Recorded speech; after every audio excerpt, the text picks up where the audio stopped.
kataas ang pangarap mo sa buhay, huwag kang matatakot sa pagod at sakripisyo dahil parte yun eh. Hindi ka makakakain ng kanin kung hindi mo sasaingin. Hindi ka makakakain ng ulam kung hindi mo lulutuin. Lahat ng bagay kailangan kilusan mo muna sa umpisa. Hindi tatakbo sa sakyan kung hindi mo sususihan. Kung hindi mo lalagyan ng gasolina, hindi yung tatakbo sa kung saan mo siya diretsyon dapat dalhin. Kailangan kumilos ka. Kailangan ng lakas mo para marating mo kung yung gusto mo marating sa buhay. Sa larangan harap na namulat, tayo din yung masisising. Makapamulat ang mga sulat, maging angarin. Alam ko mahirap, pero di na bale. Basta susulat, hanggang asulat, ko'y makagulat na nakararami. Oo, alam kong hindi to madali, pero hindi ko to isasantabi. Kahit di ko sigurado kung gaano pakalayo ang lalakbayin, aandar pa din hanggat may gasolina. Walang dahilan para ihinto kung anong ating nasimulan. Kung ngayon bigo tayo, ayos lang, di laging ganyan. Kung sila panalo, baka bukas tayo naman.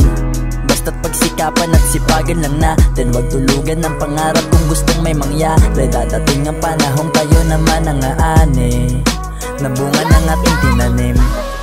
Pagbubunga ang ating tinanim, pagbubunga ang ating tinanim, pagbubunga ang ating tinanim, pagbubunga ang ating tinanim.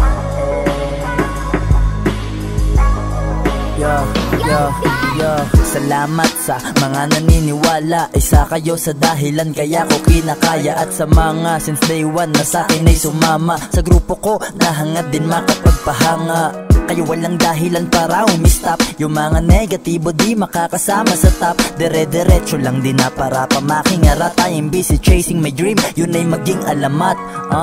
Napakasarap mangarap, pero ika nga niglak. Ang pangarap ay di hinahayaan na hanggang pangarap lang. Hanggat maayos ang pangarap lang, walang kahit sinong makakahadlang sa mga gusto kong gawin. Tutupadin ko kung ano ang gusto kong maging. Mga di makakatulong ay babaliwalain.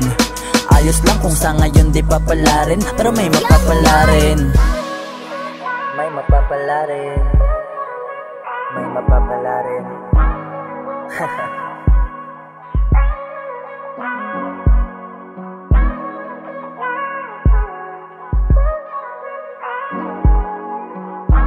Ano man ang landas na tinatahak mo ngayon, mabagal man ang pag-usad mo, ang mahalaga ang pag-usad mo.